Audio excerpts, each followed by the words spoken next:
Donald Trump's closing argument is very different. He pits Americans against one another. He spends full time having Americans point their fingers at one another, and he spends a considerable amount of time plotting his revenge on his political opponents. As of last night, just to add more, he has indicated that the person who would be in charge of health care for the American people is someone who has routinely promoted junk science and crazy conspiracy theories, who once expressed support for a national abortion ban, and who is the exact last person in America who should be setting health care policy for America's families and children. And then, even worse, he has increased his violent rhetoric, Donald Trump has, about political opponents, and in great detail, suggested rifles should be trained on former Representative Liz Cheney. This must be disqualifying. Anyone who wants to be president of the United States who uses that kind of violent rhetoric is clearly disqualified and unqualified to be president. Representative Cheney is a true patriot who has shown extraordinary courage in putting country above party. Trump is increasingly, however, someone who considers his political opponents the enemy, is permanently out for revenge, and is increasingly unstable and unhinged.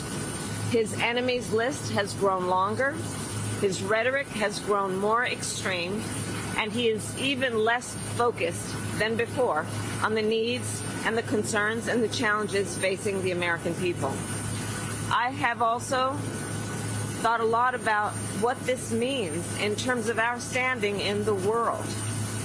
As Vice President, I have represented the United States of America around the world. And what I know is that when we walk in those rooms representing the United States of America, we have the earned and self-appointed authority to then talk about the importance of democracy, the importance of rule of law.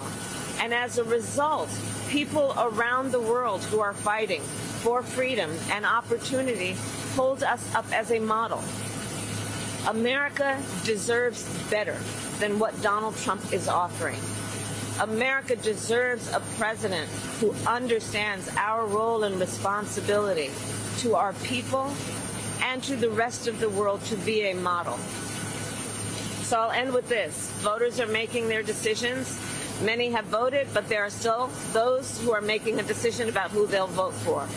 And what I offer is I ask folks to, among the many issues before you, just consider who's going to be sitting in the Oval Office on January 20th. Either you're going to have Donald Trump there, who will be stewing over his enemies list, or I will be there working hard on your behalf on my to-do list. That is the choice among many that is at stake in this election, and I would be proud to earn the vote of the American people.